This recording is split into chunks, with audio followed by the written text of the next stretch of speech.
इस वीडियो में मैं आपको दो ऐसी कहानी बताने वाला हूँ जो कि बुद्ध के जीवन से रिलेटेड है। तो पहली कहानी कुछ ऐसी है। भगवान बुद्ध ज्ञान प्राप्ति के लिए घोर तप में लगे हुए थे। उन्होंने खूब यात्राएं की, जंगलों में खूब साधनाएं की, फिर भी उनका मकसद पूरा नहीं हुआ। उन्हें आत्मज्ञान की प्राप्ति नहीं हुई और एक दिन निराश होकर यानी डीमोटिवेट होकर सोचने लगे, यार मैंने तो इतनी तपस्या की लेकिन मुझे अंत में कुछ भी नहीं मिला, अब मैं आगे क्या कर पाऊंगा। और इन्हीं निगेटिव थॉट की वजह से उनकी हिम्मत पूरी तरह से टूट चुकी थी। तभी कुछ देर बाद उन्हें प्यास लगी और वो प्यास बुझाने के लिए एक झील के पास गए। और झील के पास जाकर उन्होंने एक अद्भुत दृश्य देखा कि एक गिलहरी जिसके दो बच्चे थे, वे दोनों बच्चे पानी में गिर गए थे।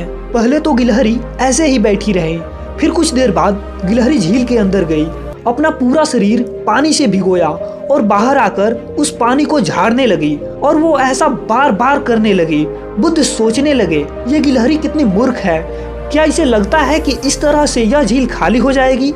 लेकिन गिलहरी ऐसा बार बार करती रही और कुछ देर बाद बुद्ध को ऐसा लगा कि मानो गिलहरी यह कह रही हो कि यह झील सूखे या ना सूखे, लेकिन मैं अपना प्रयास नहीं छोड़ूंगी। और उस छोटी सी गिलहरी ने बुद्ध को अपने लक्ष्य से भटकने से रोक लिया। बुद्ध सोचने लगे कि ये नन्ही सी गिलहरी इतने कम ताकत होने के बावजूद भी इतना बड़ा दृढ़ संकल्प ले सकती है, तो मैं तो इससे 100 गुना ज्यादा बड़ा शक्तिशाली हूँ, तो फिर मैं क्यों नहीं कर सकता। ये सोचकर बुद्ध फिर से अपनी साधना में लग गए और अंत में उन्हें ज्ञान की प्राप्ति हो ही गई।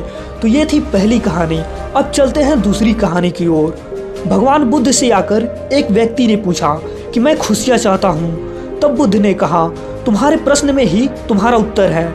सबसे पहले तुम अपने प्रश्न में से मैं को हटाओ, यानी कि मैं को रिमूव करो, क्योंकि खुद के बारे में ही सोचोगे तो क्या खाक खुश रहोगे। अब बचा क्या, खुशियाँ चाहता हूँ, तो इसमें से चाहत को हटाओ, यानी कि चाहत को रिमूव करो, क्योंकि ये तुम्हारा डिजायर है, तुम्हारी इच्छा है। जिस दिन तुम्हारी सारी इच्छाएं खत्म हो जाएगी उस दिन तुम पूरी तरह से खुश हो जाओगे। तो इस चाहत को खत्म करो, अब जो बचता है वही है खुशियाँ।